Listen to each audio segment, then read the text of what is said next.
वो एक लड़की कि जिससे शायद मैं एक पल भी नहीं मिली हूँ।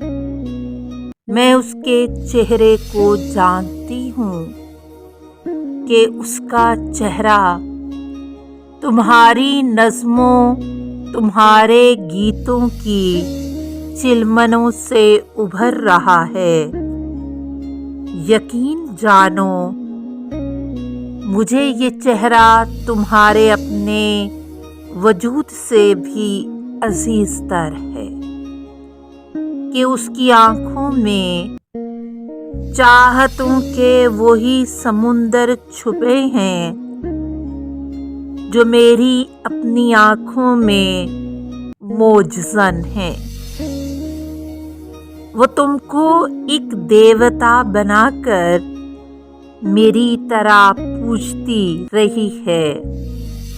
उसे एक लड़की का जिस्म खुद मेरा ही बदन है। वो एक लड़की जो मेरे अपने गए जन्म की मधुर सदा है।